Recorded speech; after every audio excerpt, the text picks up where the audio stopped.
বিসমিল্লাহির রহমানির রহিম। এটা হলো বাবু তুলসী।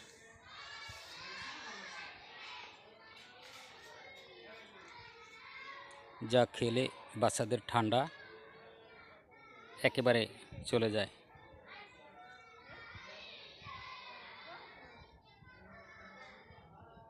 সেই সুন্দর ঘ্রাণ, এটার নাম হচ্ছে বাবু তুলসী।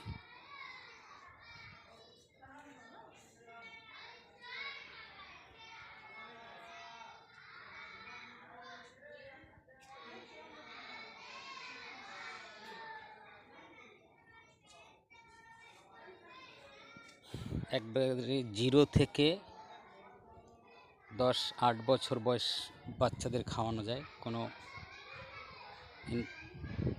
রিয়াকশন হয় না।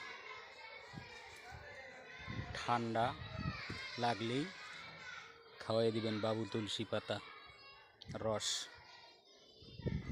বাবু তুলসী পাতার রস বাচ্চাদের খাওয়ালে একদম ঠান্ডা চলে যাবে।